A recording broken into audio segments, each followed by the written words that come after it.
टिंग टोंग, टिंग टोंग, टिंग टोंग, टिंग टोंग। अरे नवनीत जी, दरवाजा क्यों नहीं खोल रही हैं? टिंग टोंग। हाँ। नमस्कार नवनीत जी, कैसी हैं आप? बिल्कुल ठीक। चलिए, हम लोग बीएमसी वाले जी क्या कहेंगे, बीएमसी वाले, बीएमसी वही जो कंगना का हमने घर जो थोड़ा सा निकला था हमने तोड़ दिया था जी, वही है हम लोग हैं। कुछ डॉक्यूमेंट्स लेके आए। चलिए जरा, हाँ हाँ, घर का निरीक्षण करने आए हैं। इंग्लिश में बोले तो इंस्पेक्शन करने आए हैं आपका हम घर का।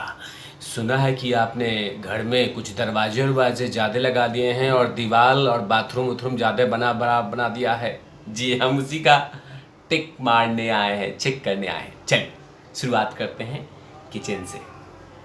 किचन का दरवाजा, ये छज्जा जो, अरे ये क्या 2-3 स्लैब एक्स्ट्रा किचन में? ये तो नहीं था। Sorry, it's wrong. ओ ये क्या, एक और छज्जा आपने बना दिया है किचन में? ये भी गलत। चलिए मैडम, बेडरूम दिखाया जाए जी। बेडरूम में, अरे मैम आपने दीवार भी खड़ा कर दिया इसमें। ओहो, बालकनी, बालकनी में विंडो, नहीं नहीं नहीं, ये सब गलत है, गलत है। ओके नवनीत जी, सॉरी, बाथरूम जरा सा दिखा दीजिए जी जी जी। बाथरूम जी, बाथरूम बाथरूम में 2 टॉयलेट? नहीं नहीं नहीं नहीं, ये नहीं चलेगा, नहीं, गलत गलत है। और ये छज्जे, छज्जे भी, और टॉयलेट में एग्जॉस्ट फैन भी लगा दिया है। नहीं नहीं, ये सब गलत गलत है, गलत है, गलत है, गलत। मैम बहुत सारे हमने, धन्यवाद, हमने बहुत सारे आपके घर के निरीक्षण कर लिए हैं और बहुत सारी कमियां दिख रही हैं। हमें जल्द ही आपको नोटिस थमा देंगे और माफ़ कीजिएगा, कंगना वाला कर देंगे। जी बिल्कुल, ठीक है, चलते हैं। नमस्कार। नमस्कार, आप देख रहे हैं तिवारी भैया, मैं हूं वेद प्रकाश। बीएमसी ने 10 से 12 खामियां निकाल दी है नवनीत राणा के उस फ्लैट में। मतलब महाराष्ट्र सरकार के खिलाफ कुछ बोलेंगे और बीएमसी का नोटिस नहीं आए, ये कैसे हो सकता है? अवैध निर्माण, और वैसे भी अवैध निर्माण को हटाना अनिवार्य है, इसमें कोई कमी नहीं होनी चाहिए। लेकिन बकायदा अभी वो तमाम अवैध निर्माण पे चश्मे और पर्दे डाल दिए गए। लेकिन फिलहाल अभी नवनीत राणा का घर सबसे ज़्यादा इम्पॉर्टेंट हो गया है बीएमसी के लिए। और वैसे भी उद्धव जी के खिलाफ कोई बोल दे और बीएमसी का नोटिस नहीं आए, ये कैसे हो सकता है? जीता जागता उदाहरण कंगना बहन का था। कंगना बहन ने बोला था और सुबह में जाके टक टक टक टक टक टक तोड़ ताड़ के स्वाहा कर दिया था घर का।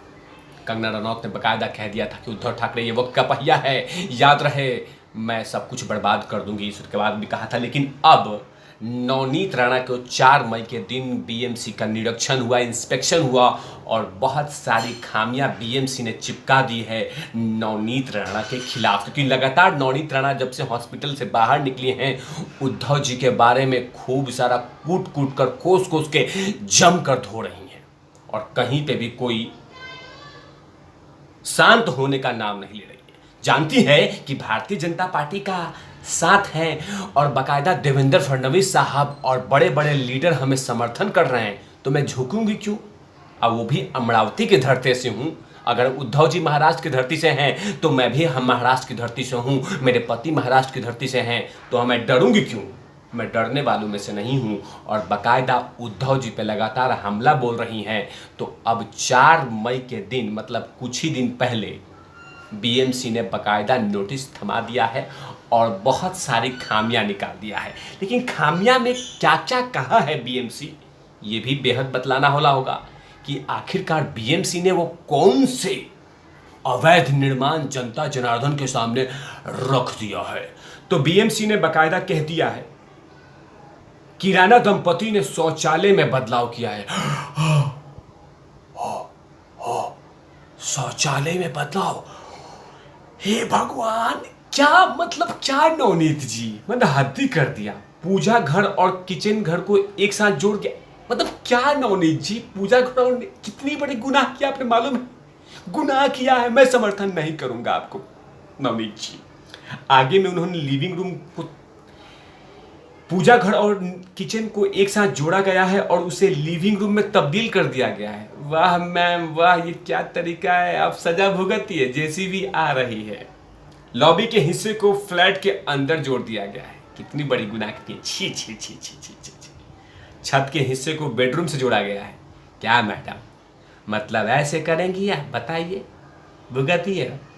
आगे में छत के आगे के हिस्से को बालकनी में तब्दील किया गया है। बालकनी को बेडरूम और किचन के साथ जोड़ दिया गया है। टॉयलेट और दक्षिण पश्चिम के खाली हिस्से को बेडरूम से जोड़ दिया गया है। पश्चिमी भाग में मौजूद 2 बेडरूम को एक साथ जोड़कर बड़ा कर दिया गया है। तमाम गुनाह नवनीत राणा कर दिया है। बकायदा उनके घर में ऐसे ऐसे अवैध निर्माण हुए हैं जिसकी अब सजा नवनीत राणा को मिला है। लेकिन इधर नवनीत राणा के घर पे बीएमसी इंस्पेक्शन कर रही है, लेकिन दूसरी तरफ जेल से बाहर निकलने के बाद, हॉस्पिटल से बाहर निकलने के बाद लोकसभा अध्यक्ष ओपी बिरला सर से, ओम बिरला जी से बाकायदा मिली हैं और बहुत सारी शिकायतें महाराष्ट्र सरकार से लेकर जेल के अंदर हुए अव्यवहार को उन्होंने शेयर किया है और कहा है कि जिस तरह से मेरे साथ दुर्व्यवहार किया गया है वो नहीं होना चाहिए था। ये तमाम शिकायत ओम बिरला जी से नवनीत राणा ने कहा है और अब लोकसभा के अध्यक्ष ओम बिरला जी ने बाकायदा 23 मई के दिन एक कमेटी का गठन करेंगे और कमेटी के सामने में नवनीत राणा बैठेंगी और बाकायदा वो तमाम गलती जो उनके साथ हुआ है वो तमाम चीज़ों की बातें करेंगी। क्या फिलहाल अब क्या बीएमसी नवनीत राणा के घर को तोड़ेगी? क्या बीएमसी नवनीत राणा को बकसने में नहीं छोड़ेगी? और क्या इन तमाम चीज़ों से बचने के लिए क्या नवनीत राणा कोर्ट जाएंगी? क्योंकि जाहिर सी बात है बीएमसी ने 10 से 12 खामियां ढूंढा है नवनीत राणा के फ्लैट में। देखिए, मतलब बीएमसी वो पूरे इंटायर फ्लैट में नहीं गई है जहां मतलब ये नवनीत जी और राणा जी रहते हैं। बाकायदा वही इंडिविजुअल घर में गई हैं जिसमें नवनीत राणा रहती है। क्योंकि बाकी लोग तो कुछ बोलते नहीं होंगे, लेकिन नवनीत राणा जी ने बोला है तो अब सजा तो भुगतेंगी ही। अजीता जागता उदाहरण तो पूरे महाराष्ट्र और पूरे भारत को दे दिया गया है। कंगना बहन का घर, उनके मंदिर को तोड़ा गया था, उसका तो कभी कोई भूलेगा ही नहीं। अब देखना होगा कि क्या नवनीत राणा के घर में जेसीबी चलेगी? क्या जेसीबी चलने से मुंह बंद होगा? क्या फिर से उनको भड़काया जाएगा? ये तमाम चीज़ों पे तिवारी भैया की नज़र टिकाए रहेगी। तब तक के लिए आप देखते रहे तिवारी भैया और मैं हूँ वेद प्रकाश, कैमरामैन ध्रुव लाठी के साथ। Over and out lovies.